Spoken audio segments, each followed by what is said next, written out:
সর্বমঙ্গলমঙ্গলে শিবে সর্বার্থসাধিকে শরণ্যে ত্র্যম্বকে গৌরী নারায়ণী নমস্তুতে। ওং শরণাগত দীনার্ত পরিত্রাণ পরায়ণে সর্বস্বার্থী হরে দেবী নারায়ণী নমস্তুতে।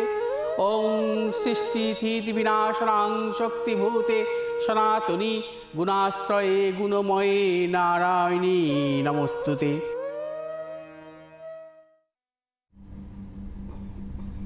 নমস্কার, ভাগ্যবার্তা অনুষ্ঠানে সবাইকে অনেক অনেক স্বাগত জানাচ্ছি। ভাগ্যবার্তার অনুষ্ঠান যেখানে আমাদের গ্রহগত অবস্থান শুধু প্রতিদিনের গ্রহগত অবস্থান জানা তাই নয়, তার সঙ্গে সঙ্গে আমাদের 12টি রাশির ক্ষেত্রে দিনটি কি কেমন যাবে আর কীভাবেই বা আমাদের চলতে হবে সেই গাইডলাইন্সও আমরা পাই এবং আপনাদের তরফ থেকে করা কোনো না কোনো হোয়াটসঅ্যাপের উত্তর বা কিছু স্পেশাল গাইডলাইন্স থাকে। কারণ আমাদের সঙ্গে রয়েছেন ভৃগু শ্রীজাতক, অনেক স্বাগত জানাবো পণ্ডিতজিকে আমাদের অনুষ্ঠানে আসার জন্য।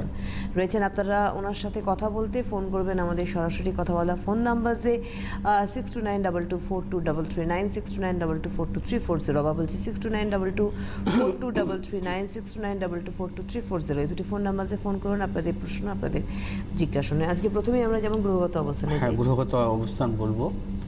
আজকে ধ্রুব যোগ সন্ধে 7:45 পর্যন্ত থাকবে, কৃষ্ণপক্ষের প্রতিপদ রাত 10:35 পর্যন্ত থাকবে।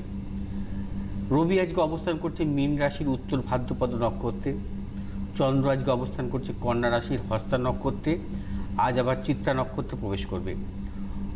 মঙ্গল আজকে অবস্থান করছে বৃষ রাশির রোহিণী নক্ষত্রে, বুধ আজকে অবস্থান করছে কুম্ভ রাশির পূর্ব ভাদ্রপদ নক্ষত্রে, বৃহস্পতি আজকে অবস্থান করছে মকরের ধনিষ্ঠা নক্ষত্রে, শুক্র আজকে অবস্থান করছে মীন রাশির উত্তর ভাদ্রপদ নক্ষত্রে, শনি আজকে অবস্থান করছে মকরের শ্রবণা নক্ষত্রে, রাহু আজকে অবস্থান করছে বৃষ রাশির রোহিণী নক্ষত্রে, কেতু আজকে অবস্থান করছে বৃশ্চিকের জ্যেষ্ঠা নক্ষত্রে। মেষ রাশির জাতক জাতিকাদের ক্ষেত্রে আজকের দিনটি শুভ নয়। সমস্যা, জটিলতা, অর্থনৈতিক উন্নতির ক্ষেত্রে ব্যাহত হবে। পারিবারিক দিক থেকেও কিছু কিছু সমস্যা, প্রিয়জনের সাথে মতানৈক্য, সাবধানতা অবলম্বন করতে হবে। মেষ রাশির জাতক জাতিকাদের শুভ দিক পশ্চিম দিক, শুভ রং লাল এবং হলুদ। 8 সংখ্যার জাতক জাতিকাদের ক্ষেত্রে শুভ, 1 সংখ্যার জাতক জাতিকাদের ক্ষেত্রে অশুভ। বৃষ রাশির জাতক জাতিকাদের ক্ষেত্রে আজকের দিনটি শুভ। আজ বৃষ রাশির জাতক জাতিকারা সর্বক্ষেত্রে সাফল্য পাবেন, অর্থনৈতিক সাফল্য আছে। ব্যবসায়ীদের ক্ষেত্রে বিশেষভাবে শুভ দিন। আজ বৃষ রাশির জাতক জাতিকাদের শুভ দিক হচ্ছে দক্ষিণ দিক, শুভ রং হচ্ছে সাদা এবং নীল। 7 সংখ্যার জাতক জাতিকাদের ক্ষেত্রে বিশেষভাবে শুভ, 1 সংখ্যার জাতক জাতিকাদের ক্ষেত্রে অশুভ। মিথুন রাশির জাতক জাতিকাদের ক্ষেত্রে শুভ। মিথুন রাশির জাতক জাতিকারাও কিন্তু আজকে সর্বক্ষেত্রে সাফল্য পাবেন, অর্থনৈতিক সাফল্য, পারিবারিক দিক থেকেও সাফল্য। তার পাশাপাশি মিথুন রাশির জাতক জাতিকাদের যে কোনো শুভ কাজের ক্ষেত্রে আজকে সাফল্য মিলবে। ব্যবসায়ীদের ক্ষেত্রে আজকে বিশেষভাবে শুভ। শুভ দিক হচ্ছে উত্তর দিক, শুভ রং হচ্ছে আপনাদের সবুজ এবং লাল। 9 সংখ্যা জাতক জাতিকাদের বিশেষভাবে শুভ, 1 সংখ্যা জাতক জাতিকাদের অশুভ। কর্কট রাশির জাতক জাতিকাদের ক্ষেত্রেও আজকে দিনটি শুভ। কর্কট রাশির জাতক জাতিকারাও কিন্তু আজকে সাফল্য পাবেন, অর্থনৈতিক সাফল্য, কর্মক্ষেত্রে সাফল্য, ব্যবসা ক্ষেত্রে সাফল্য। কর্কট রাশির জাতক জাতিকাদের আজকে বিশেষ করে সন্তানেরও নানাবিধ সাফল্য আসতে পারে। আজ হচ্ছে কর্কট রাশির জাতক জাতিকাদের শুভ দিক পূর্ব দিক, শুভ রং হচ্ছে সাদা এবং হলুদ। 4 সংখ্যা জাতক জাতিকাদের বিশেষভাবে শুভ, 2 সংখ্যা জাতক জাতিকাদের অশুভ। সিংহ রাশির জাতক জাতিকাদের ক্ষেত্রে শুভ নয়। সমস্যা, জটিলতা, মানসিক টেনশন বৃদ্ধি হবে, অর্থ নাশ, গুপ্ত সত্য বৃদ্ধি। সিংহ রাশির জাতক জাতিকারা আজকে যে কোনো শুভ কাজের ক্ষেত্রে বিরত থাকবেন। আজ শুভ দিক আপনাদের উত্তর দিক, শুভ রং লাল এবং সবুজ। 7 সংখ্যার জাতক জাতিকাদের বিশেষভাবে শুভ, 2 সংখ্যার জাতক জাতিকাদের অশুভ। কন্যা রাশি জাতক জাতিকাদের ক্ষেত্রে আজকের দিনটি মিশ্র। কন্যা রাশি জাতক জাতিকারা অর্থনৈতিক সাফল্য আছে, তার পাশাপাশি পারিবারিক দিক থেকেও শুভ। শারীরিক কিছু জটিলতা, মানসিক টেনশন বৃদ্ধি হবে, কিছু কিছু গুপ্ত শত্রু বৃদ্ধি হতে পারে, সাবধানতা অবলম্বন করে চলবেন। তবে আজকের দিনটি বিশেষভাবে ঝুঁকি না নেওয়াই ভালো। আজকে আপনাদের শুভ দিক পশ্চিম দিক, শুভ রং সাদা এবং সবুজ। 5 সংখ্যার জাতক জাতিকাদের বিশেষভাবে শুভ, 2 সংখ্যার জাতক জাতিকাদের অশুভ। তুলা রাশির জাতক জাতিকাদের ক্ষেত্রে আজকের দিনটি একদম শুভ নয়, সাবধানতা অবলম্বন করে চলতে হবে। মানসিক টেনশন বৃদ্ধি, শারীরিক পীড়া, চোট আঘাতের যোগ আসতে পারে। তুলা রাশি জাতক জাতিকাদের প্রবল অর্থনাশের মতন যোগ। ব্যবসায়ীরা সাবধানতা অবলম্বন করে আজকে দিনটি চলবেন। আজ তুলা রাশি জাতক জাতিকাদের শুভ দিক পূর্ব দিক, শুভ রং সাদা এবং লাল। 9 সংখ্যার জাতক জাতিকাদের বিশেষভাবে শুভ, 5 সংখ্যার জাতক জাতিকাদের অশুভ। বৃশ্চিক রাশির জাতক জাতিকাদের ক্ষেত্রেও আজকের দিনটি কিন্তু সাবধানতা অবলম্বন করে চলতে হবে। বৃশ্চিক রাশির জাতক জাতিকাদের কিন্তু মানসিক টেনশন বৃদ্ধি, শারীরিক কিছু কিছু পীড়া, তার পাশাপাশি কর্মক্ষেত্রে বা যারা ব্যবসা করছেন ব্যবসা ক্ষেত্রে কিছু কিছু জটিলতা আসতে পারে। কোনোরূপভাবে মতানৈক্যে জড়াবেন না। বৃশ্চিক রাশির জাতক জাতিকাদের আজকে শুভ দিক হচ্ছে পশ্চিম দিক, শুভ রং হচ্ছে লাল এবং হলুদ। 6 সংখ্যার জাতক জাতিকাদের বিশেষভাবে শুভ, 1 সংখ্যার জাতক জাতিকাদের অশুভ। ধনুরাশির জাতক জাতিকাদের ক্ষেত্রেও শুভ। ধনুরাশির জাতক জাতিকারাও কিন্তু আজকে সাফল্য পাবেন, অর্থনৈতিক সাফল্য, কর্মক্ষেত্রে সাফল্য, ব্যবসা ক্ষেত্রে সাফল্য, পারিবারিক সুখ। ধনুরাশির জাতক জাতিকাদের ব্যবসায়ীদের বিশেষভাবে শুভ। আজ হচ্ছে আপনাদের শুভ দিক হচ্ছে পূর্ব দিক, শুভ রং হচ্ছে হলুদ এবং সাদা। 8 সংখ্যার জাতক জাতিকাদের বিশেষভাবে শুভ, 2 সংখ্যার জাতক জাতিকাদের ক্ষেত্রে অশুভ। মকর রাশির জাতক জাতিকাদের ক্ষেত্রেও শুভ। মকর রাশির জাতক জাতিকারাও কিন্তু সাফল্য পাবেন, অর্থনৈতিক কর্মক্ষেত্রে সাফল্য, ব্যবসা ক্ষেত্রে সাফল্য। মকর রাশির জাতক জাতিকাদের আর আজকে যে কোনো শুভ কাজের ক্ষেত্রে সাফল্য মিলবে। আপনারা আজকে দক্ষিণ দিকে যে কোনো যাত্রা করবেন। আজকে আপনাদের শুভ রং হচ্ছে নীল এবং হলুদ। 5 সংখ্যার জাতক জাতিকাদেরও আজকে বিশেষভাবে শুভ, 1 সংখ্যার জাতক জাতিকাদের অশুভ। কুম্ভ রাশির জাতক জাতিকাদের ক্ষেত্রে আজকের দিনটি একদম শুভ নয়। সমস্যা, জটিলতা, শত্রু বৃদ্ধি, কর্মক্ষেত্রেও জটিলতা, মানসিক টেনশন বৃদ্ধি, তার পাশাপাশি সন্তানের দিক থেকেও চিন্তার কারণ হতে পারে। প্রিয়জনেরও প্রবল স্বাস্থ্যহানি, অর্থাৎ পিতামাতার দিক থেকে অর্থ প্রবল নাশ। আজ কুম্ভ রাশির জাতক জাতিকাদের শুভ দিক পশ্চিম দিক, শুভ রং হচ্ছে আপনাদের নীল এবং হলুদ। 8 সংখ্যা জাতক জাতিকাদের বিশেষভাবে শুভ, 2 সংখ্যা জাতক জাতিকাদের অশুভ। মীন রাশির জাতক জাতিকাদের আজকের দিনটি শুভ, অর্থনৈতিক সাফল্য, কর্মক্ষেত্রে সাফল্য, ব্যবসা ক্ষেত্রে সাফল্য, হঠাৎ অর্থনৈতিক সাফল্যের যোগ আছে। আজ হচ্ছে আপনাদের শুভ দিক পূর্ব দিক, শুভ রং হচ্ছে হলুদ এবং নীল। 7 সংখ্যার জাতক জাতিকাদের ক্ষেত্রে শুভ, 3 সংখ্যার জাতক জাতিকাদের অশুভ। আমি একটুখানি বলে দেবো চেম্বারগুলি চট করে নোট করে নিন। প্রত্যেক রবিবার এবং বুধবার বারাসাত চেম্বারে আপনারা পণ্ডিতজিকে পান। প্রত্যেক সোমবার উনি থাকেন গড়িয়াহাট চেম্বার, প্রত্যেক মঙ্গলবার ওনাকে হাতিবাগানের চেম্বার পান এবং শুক্রবার বালির চেম্বারে উনি থাকেন। প্রত্যেকটি জায়গাতে আপনারা তো যোগাযোগ করতেই পারবেন। যে বুকিং নাম্বার যাচ্ছে 8583013265, 9836646559, এই দুটি বুকিং নাম্বারসে আপনাদের যোগাযোগ করতে হবে এবং অনলাইনেও প্রেডিকশন উনি করছেন এবং এই নাম্বারসে আপনাদের কিন্তু যোগাযোগ করতে হবে। আমরা কি হোয়াটসঅ্যাপে যাব? এটা হোয়াটসঅ্যাপে আসবো। লিখেছি, নমস্কার পণ্ডিতজি, নিয়মিত আপনার অনুষ্ঠান দেখি, তবে যোগাযোগ করতে পারিনি। আমি নিজের জন্য জানতে চাই। আমার জন্ম 19 জানুয়ারি 1996, নবদ্বীপ, সকাল 10:35। যদি আমার কেরিয়ার সম্পর্কে বিশদ বলেন এবং বিবাহ সম্পর্কে, তাহলে বিশেষভাবে বাধিত হব। আচ্ছা, ঠিক আছে। তোমার জন্ম হচ্ছে শুক্রবার, মকর লগ্ন, ধনু রাশি, পূর্বাষাঢ়া নক্ষত্র, নরগণ। তোমার জন্মছক অনুযায়ী কিন্তু লগ্নে অর্থাৎ মকর লগ্নে রবি, বুধ, মঙ্গলের অবস্থান। মঙ্গল তোমার তুঙ্গি, স্বক্ষেত্রে দৃষ্ট, অর্থাৎ চতুর্থপতি কারক গ্রহ মঙ্গল তোমার তুঙ্গি, স্বক্ষেত্রে দৃষ্ট। দ্বিতীয় তোমার অবস্থান করছে শুক্র, সপ্তম, অষ্টম, নবম, দশম, অর্থাৎ দশমপতি কারক গ্রহ হচ্ছে শুক্র। এই শুক্রের অবস্থান হচ্ছে দ্বিতীয় অর্থাৎ দশমপতি দ্বিতীয় থাকা মানে একে বলা হয় ক্ষেত্র সিংহাসন যোগ। লগ্নপতি কারক গ্রহ হচ্ছে শনি স্বক্ষেত্রে অবস্থান করছে। তার পাশাপাশি রবি বুধের বুধাদিত্য যোগ তোমার লগ্নভাবে। তোমার জন্মছক অনুযায়ী কিন্তু উচ্চশিক্ষার ছক। বৃহস্পতি চন্দ্রের যে জীবযোগ, সেই জীবযোগ তোমার স্বক্ষেত্রস্থ আছে। জীবযোগের জাতক জাতিকারা তো জীবনে এমনি সাফল্য মেলে, তার জীবনে কিন্তু সুখী হয়।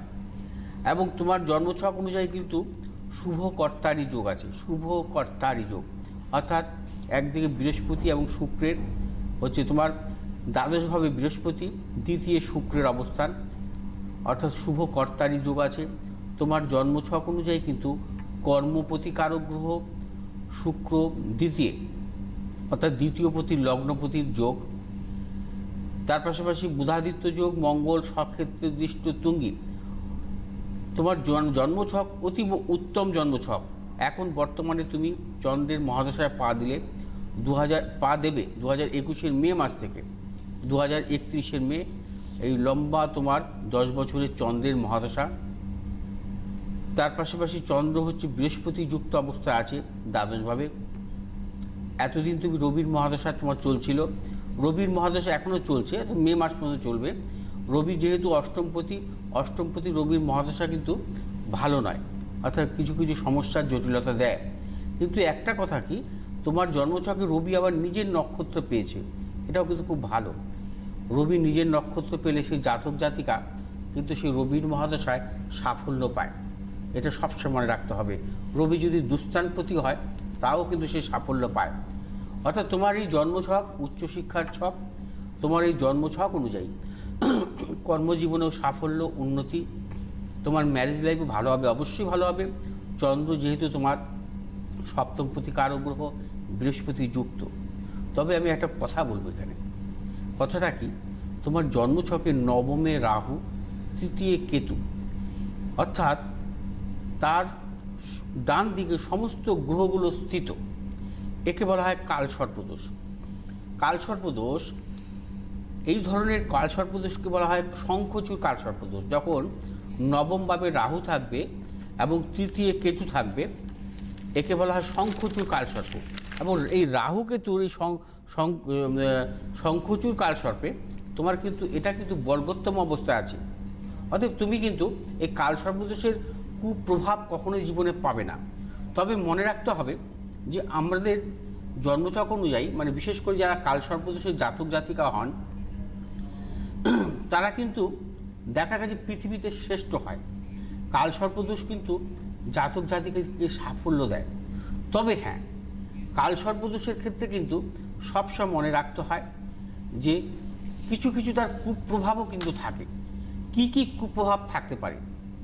আমরা যে 12টা কালসর্পকে দেখি, যেমন লগ্ন থেকে যদি কোনো কালসর্প হয় আমরা বলি অনন্ত কালসর্প। দ্বিতীয় ঘর থেকে যখন কালসর্প হয়, অর্থাৎ রাহু দ্বিতীয় থাকলে, হ্যাঁ, এবং তার পাশাপাশি যখন অষ্টমে কেতু থাকে তখন হচ্ছে কালসর্পটাকে বলা হয় কুলিক কালসর্প, কুলিক কালসর্প। তৃতীয় যখন রাহু থাকে সেই ক্ষেত্রে আমরা বলি তাকে বাসুকী কালসর্প। চতুর্থে যখন রাহু থাকে তখন আমরা তাকে বলি শঙ্খচূড় কালসর্প, শঙ্খপাল কালসর্প। যখন এর পাশাপাশি হচ্ছে পঞ্চমী যখন থাকে তখন আমরা বলি পদ্ম কালসর্প। ষষ্ঠভাবে যখন থাকে মহাপদ্ম কালসর্প, এইভাবে মহাপদ্ম কালসর্প, এইভাবে 12টি কালসর্প। ঠিক তোমার নবমভাবে রাহু স্থিত এবং তৃতীয় কেতু স্থিত আছে, ডান দিকে সমস্ত গ্রহগুলো আছে। এই যে কালসর্প দোষটা, এই ধরনের কালসর্প দোষের ক্ষেত্রে আমরা বলি যে শঙ্খচূড় কালসর্প। এবং যখন লাস্ট কালসর্প কোনটা? লাস্ট কালসর্প হচ্ছে শেষ নাগ কালসর্প, অর্থাৎ দ্বাদশভাবে রাহু থাকবে।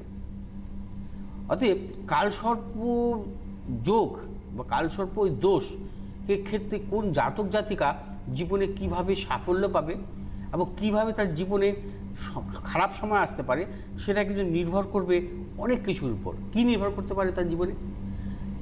সবসময় মনে রাখতে হবে, কালসর্প দোষের জাতক জাতিকারা যখন জন্ম সময় যদি ভাগ্যপতি গ্রহের দশায় জন্মগ্রহণ করে, সেই ভাগ্যপতি যদি অশুভ অবস্থা থাকে, তার 16 বছর বয়স পর্যন্ত তার পিতার পক্ষে ভালো নয়। এটা কিন্তু আমি বারবার বলছি, কোনো জাতক জাতিকার যদি কালসর্প দোষে জন্ম হয়, যদি ভাগ্যপতি কারক গ্রহ যদি অশুভ অবস্থা থাকে, তার কিন্তু কেরিয়ারের কথা আমি কখনো বলবো না, তার জীবনে সাফল্যের কথা কখনো বলবো না, তার পিতার পক্ষে ভালো নয়। কালসর্প দোষে জাতক জাতিকাদের কেতুর দশাটাকে সাবধানতা অবলম্বন করতে হবে। কালসর্প দোষে জাতক জাতিকাদের রাহুর দশা যে খারাপ দেবে তা নয়, রাহুর দশা জীবনে সে সাফল্য পেতে পারে। তবে হ্যাঁ, যখন গোচরে যখন রাহু চতুর্থভাবে, অর্থাৎ রাশির চতুর্থভাবে, অষ্টমভাবে, দ্বাদশভাবে থাকবে, তাদের সেই সময়টা কিন্তু প্রচণ্ড পরিমাণে তাদের জীবনে সমস্যা বা জটিলতা আনে। তারা সেই সময়টা খুব দুঃখ আসে তাদের জীবনে। যদি গোচরের অর্থাৎ রাশির চতুর্থ, অষ্টম, দ্বাদশভাবে যদি রাহু থাকে, রাহুর দশা কিন্তু বলছি না, রাহুর গোচর বলছি, সেই ক্ষেত্রে কিন্তু তাদের সময় কিন্তু ভালো দেয় না। সেই সময় কিন্তু তাদের সময়টা নানাবিধ সমস্যা বা জটিলতা আসে। ওই ঠিক 1.5 বছর রাহু একটা ঘরে 1.5 বছর স্থিত থাকে, অবস্থান করে। যাই হোক, এই কালসর্পদোষী জাতক জাতিকাদের কেতুর মহাদশা অর্থাৎ রাহু ট্রানজিটকালে চতুর্থ, অষ্টম এবং দ্বাদশ ভাবে কিন্তু সময়টা তাদের ভালো দেয় না। এবং কালসর্পদোষের কোনো কিন্তু বিধান নেই শাস্ত্রমতে। কালসর্পদোষের কোনো বিধান নেই শাস্ত্রমতে। একমাত্র পুজো পাঠের মাধ্যমে কিন্তু কালসর্পদোষ খণ্ডনের করা হয়, শাস্ত্রে কিন্তু তাই বলা হয়েছে। এখন আপনি আপনার যদি কালসর্পদোষ থাকে আপনাকে কি করবেন, আমি সেই বিষয়ে আসবো। একটা ফোন নিই। হ্যালো। হ্যালো দিদি, নমস্কার। নমস্কার। পণ্ডিতজিকেও নমস্কার। কে বলছেন? আমি শ্রীরামপুর থেকে স্বপন নন্দী বলছি। আচ্ছা, কার সম্বন্ধে জানবেন? আমি আমার ছেলের সম্বন্ধে। ছেলের কি নাম? Sougata Nandi. Date of birth বলুন। ওর হচ্ছে 7/9/1992। 7/9/1992। টাইম? রাত্রি 12:45, সোমবার। রাত্রি 12:45 সোমবার। সোমবার পড়েছে। আর জন্মস্থানটা কোথায় বললেন? শ্রীরামপুর। শ্রীরামপুর। অনুষ্ঠান দেখেন ওনার? হ্যাঁ দেখি, খুব ভালো লাগে, যার জন্যই আজকে ফোন করলাম আর কি। আচ্ছা, দাঁড়ান 1 মিনিট।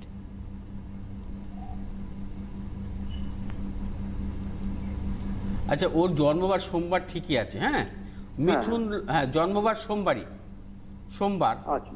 মিথুন লগ্ন, ধনু রাশি, পূর্বাষাঢ়া নক্ষত্র, নরগণ জন্মছকে যেটা পাচ্ছি। শনি জন্মকালীন রেট্রোগ্রেড অবস্থায় ছিল, ঠিক আছে? শনি জন্ম রেট্রোগ্রেড অবস্থায় ছিল এবং শনি স্বক্ষেত্রে ছিল। চন্দ্র রাহুযুক্ত সপ্তমভাবে অবস্থান করছে। রবি বুধের যোগ আছে। আচ্ছা, আর তার পাশাপাশি রবি বুধের বুধাদিত্য যোগ আছে। রবি হচ্ছে চতুর্থপতি, রবি বুধের বুধাদিত্য যোগ আছে। চতুর্থপতি কারক গ্রহ হচ্ছে রবি এবং পঞ্চমপতি কারক গ্রহ শুক্র। শুক্র আবার ওর চতুর্থভাবে অবস্থান করছে, পঞ্চমপতি চতুর্থভাবে। আচ্ছা, তার সপ্তম, অষ্টমভাবে শনি স্বক্ষেত্রে, নবমপতি শনি এবং দশমপতি কারক গ্রহ হচ্ছে বৃহস্পতি। বৃহস্পতি লগ্নের তৃতীয় অবস্থান করছে রবিযুক্ত অবস্থায়। আমি আসছি। হ্যাঁ, জন্মছকটা আমি খুব ভালো পেয়েছি, আমি বলছি আপনাকে। আচ্ছা, রবি হচ্ছে অবস্থান করছে 20 ডিগ্রিতে, বুধ অবস্থান করছে 12 ডিগ্রিতে এবং তার পাশাপাশি সিংহ রাশিতে বৃহস্পতি অবস্থান করছে 28 ডিগ্রিতে। অর্থাৎ বৃহস্পতি এখানে ওর আত্মকারক গ্রহ অবস্থান করছে। তার পাশাপাশি এখন বর্তমানে চলছে ওর মঙ্গলের মহাদশা। মঙ্গলের পর শুরু হবে রাহুর মহাদশা। রাহুর মহাদশা অর্থাৎ রাহু কিন্তু কালীন সপ্তমে অবস্থান করছে। রাহুর মহাদশা এবং রাহু কিন্তু কেতু নক্ষত্রে অবস্থান করছে, ঠিক আছে? শুনুন, ওর জন্মছকটা কিন্তু ভীষণ ভালো জন্মছক। ভীষণ কেন ভালো? অর্থাৎ এডুকেশনের জায়গা। কারণ ওর চতুর্থ বুধাদিত্য যোগ তো আমরা জানি। বুধাদিত্য যোগ, রবি বুধ থাকলে বুধাদিত্য যোগ বলি সবাই আমরা, কিন্তু সেটা কিন্তু নয়। অ্যাকচুয়ালি বুধাদিত্য যোগ কিন্তু বুঝতে হবে কার বুধাদিত্য যোগ আছে। প্রপার বুধাদিত্য যোগ যদি হয়, আপনার ছেলের জন্মছকে আসল বুধাদিত্য যোগ। যদি কোনো জাতক জাতিকার মিথুন লগ্ন, সিংহ লগ্ন, কন্যা লগ্ন হয় এবং সেই ক্ষেত্রে যদি রবি বুধ মিথুন, সিংহ বা কন্যাতে অবস্থান করে, তাহলে হচ্ছে বুধাদিত্য যোগ।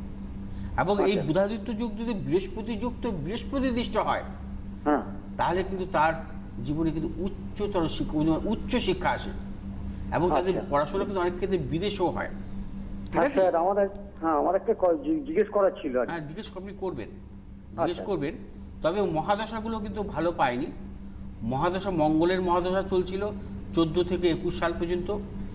কিন্তু জন্মছকে যে ধরনের জন্মছক, মানে এডুকেশনের জায়গা, সে অনুযায়ী কিছু কিছু অবস্ট্রাকশনও কিন্তু আসতে পারে বা এসেছিল, অর্থাৎ মঙ্গলের মহাদশায়। এবার বলুন, ওর মানে এডুকেশন নিয়ে আপনি বলুন। হ্যাঁ, আমিও কস্টিংটা করছি আর কি, সিএটা করছে। হুম, হ্যাঁ, ওটা কমপ্লিট করতে পারবে কি? সিএ পড়ছে না, মানে কমপ্লিট করতে পারবে কি না? হ্যাঁ হ্যাঁ, কমপ্লিট হবে কিনা, আর এই বিবাহিত জীবনটা। দেখুন একটা কথা বলবো, কমপ্লিটও করতে পারবে, আচ্ছা কমপ্লিটও করবে, কারণ ওর ভাগ্যপতি কারক গ্রহ হচ্ছে শনি। শনি তো সব আচ্ছা। ক্ষেত্রে আছে, এবং কর্মপতি বৃহস্পতি। বৃহস্পতি ওর জন্ম ছকের তৃতীয় আছে, রবিযুক্ত অবস্থায়, কর্মভাবও ভালো, এবং আচ্ছা। কমপ্লিট করতে পারবে, কিন্তু প্রচণ্ড পরিমাণে বাধা বিড়ম্বনার মধ্যে ওকে কমপ্লিট করতে হবে, প্রচণ্ড বাধা আচ্ছা। বিড়ম্বনা থাকবে। ঠিক আছে, যেহেতু মহাদশাগুলো ভালো পায়নি তো, জন্মছকটা আচ্ছা। দুর্দান্ত জন্মছক, দুর্দান্ত জন্ম, তুলনা হয় না যে ধরনের জন্মছকে, কিন্তু মহাদশা আচ্ছা। মানুষের সময়। এরপরে আচ্ছা, রাহুর মহাদশাটাও একটু অবস্ট্রাকশন থাকবে। হ্যাঁ, কি আচ্ছা, বলছেন? আচ্ছা। হ্যাঁ, বলেন। হ্যাঁ, বলছি স্যার, তাহলে কি আমি আপনার কাছে যোগাযোগ করব? দেখুন সেটা আমি বলবো না আপনাকে, আপনি যোগাযোগ করতে পারেন, ঠিক আছে, যদি আপনার ভালো লাগে আপনি যোগাযোগ করতে পারেন। আচ্ছা, আপনার ওই বলছি কালীবাড়ি বলতে আপনার ওই হেলাবরতলার কাছে কালীবাড়ি? না দিকটা ওটা আপনি জেনে নেবেন, হ্যাঁ, হেল্পলাইনে জেনে নেবেন। আচ্ছা ঠিক স্যার, আছে? ধন্যবাদ স্যার। আচ্ছা, ধন্যবাদ অনেক ফোন করার জন্য। আপনাদের আরেকবার আমি বলে দিই, প্রত্যেক রবি এবং বুধ সপ্তাহে দুদিন বারাসাত চেম্বারে আপনারা পাচ্ছেন পণ্ডিতজিকে। সোমবার গড়িয়াহাট, মঙ্গলবার হাতিবাগান, শুক্রবার বালিতে। আর এখন অনলাইনেও কিন্তু প্রেডিকশন উনি করছেন, বিচার দিচ্ছেন। সুতরাং সব জায়গার জন্যই ফোন নাম্বার অর্থাৎ বুকিং নাম্বার সেম 8583013265, 9836646559, এই দুটো বুকিং নাম্বারে আপনাদের যোগাযোগ করতে হবে। আপনি উনি যে কালসর্পযোগের একটা জায়গা বলছেন। হ্যাঁ, কালসর্পদোষের ক্ষেত্রে জাতক জাতিকাদের কিন্তু আমি বারবার বলছি, এদের জীবনে কিন্তু সাফল্য আসে, তারা কর্মজীবনে সাফল্য পায়, তাদের উচ্চ শিক্ষা পায়, এবং তারা কিন্তু যে কোনো ক্রিয়েটিভ সংক্রান্ত দিক থেকে সাফল্য মেলে। আপনারা যদি দেখেন যে ক্রিয়েটিভ জগতে সাফল্য পেয়েছে অধিকাংশ ক্ষেত্রে 80% তাদের কালসর্পদোষ, 80%। এটা হচ্ছে আমার দেখা, আমি এই ধরনের জন্মছক নিয়ে সবসময় দেখি, মানে এটাকে আমি আমার অভিজ্ঞতা সঞ্চয় করার জন্য আমি এগুলো ঘাঁটি। যাই হোক, সেটা পরের ব্যাপার। এই কালসর্পদোষের জাতক জাতিকা নিয়ে, কালসর্পদোষ নিয়ে কোনো ভয়ের কিছু নেই। কালসর্পদোষ সবসময় মনে রাখতে হবে যে জাতক জাতিকার মানে জন্ম অর্থাৎ ভাগ্যপতি কারক গ্রহ যদি অশুভ থাকে, বা তার যখন জন্ম হয়েছিল তখন কোনো দুস্থানগত কোনো পাপক গ্রহের দশায় জন্ম হয়েছিল কি না, তাহলে কিন্তু সেই সময়টা তার জীবনে কিন্তু সমস্যা আসে। আর কালসর্পদোষের জাতক জাতিকাদের ক্ষেত্রে রাহুর গোচরটাকে লক্ষ্য রাখতে হবে, আর কেতুর মহাদশার দিক থেকে কালসর্পদোষে কিন্তু ভালো দেয় না। তবে আপনাদের যাদের যে কালসর্পদোষ আছে তারা কি করবেন, এই শ্রাবণ মাস চৈত্র মাস, এই দুটো মাসকে বছরের মানতে হবে। সোমবার করে আপনারা অভিষেক করবেন, মহাদেবের অভিষেক করবেন, এবং রুদ্রাভিষেক করতে পারেন সূর্যগ্রহণ বা চন্দ্রগ্রহণের মধ্যে, সেটা সবচেয়ে ভালো। রুদ্রাভিষেক করা মানে রুদ্রাভিষেক করলে 3 বার করতে হয়। সেটা কোনো মন্দিরে গিয়েও রুদ্রাভিষেক করতে পারেন, শিবের মন্দিরে, বা আপনারা গৃহে হচ্ছে আপনাদের নিয়ম অনুযায়ী, বা কোনো আপনাদের যদি কাছাকাছি কোনো মন্দির থাকে সেখানেও আপনারা অভিষেক করতে পারেন সোমবার করে। আর অভিষেক যখন করবেন, এর পাশাপাশি কী করবেন, যে একটি তাম্র পাত্রে মধু ভর্তি করে একটি সুপর নাগ নাগিনী ব্রাহ্মণকে দান করবেন সোমবার করে। আর যেগুলোকে আপনাদেরকে মানে মানতে হবে, যে যখন আপনারা অভিষেক করবেন, ওং মহাকালায় নমঃ, ওং নাগেশ্বরায় নমঃ, এই মন্ত্র দুটো কিন্তু পাঠ করতে হবে আপনাকে সোমবার করে, অন্তত চৈত্র মাস এবং শ্রাবণ মাসে আপনারা গৃহে করুন। ওং মহাকালায় নমঃ, ওং নাগেশ্বরায় নমঃ, এই দুটো মন্ত্রের মাধ্যমে। এবং যখন আপনার অভিষেক করা হয়ে যাবে, তাম্রের পাত্রে মধু ভর্তি থাকবে, একটি রূপোর নাগ নাগিনী কোনো ব্রাহ্মণকে দান করবেন সোমবার করে। আজকের হাতে সময় নিয়ে অবশ্যই পরবর্তী প্রোগ্রামের দিকে নজর থাকবে আমাদের, মানে অবশ্যই পণ্ডিতজির অপেক্ষা থাকবে আমাদের। অনেক ধন্যবাদ জানাই পণ্ডিতজিকে, ধন্যবাদ আপনাদের জানাই, নমস্কার।